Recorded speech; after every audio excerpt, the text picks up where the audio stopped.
Et donc, je vous propose de mettre une première fois les pieds dans le plat en comparant les dysfonctionnements du bloc opératoire avec une école. Alors, on imagine, c'est 7 heures du matin, le réveil sonne, branle-bas de combat, faut réveiller Jean-Kévin et Jean-Michel parce qu'il y a école. Benko, tartine, douche, dents, pipi, hop, on enfile les grolles et zou, en fait, on part à l'école pour être devant le portail à 8h30.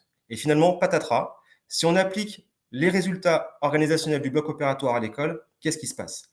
Ben, il se passe que tous les jours, un professeur de l'école démarrerait le cours à 9h plutôt qu'à 8h30.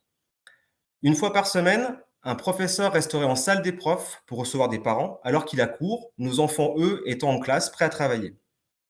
Les cours prendraient fin une fois sur deux à 15h, plutôt qu'à 16h30, parce que finalement, le contenu était plus rapide à partager que prévu, ou parce que le vidéoprojecteur était dans une autre salle. Mais parfois, ça serait l'inverse. Le prof garderait les élèves en classe jusqu'à 18h, pendant que nous attendons devant la grille.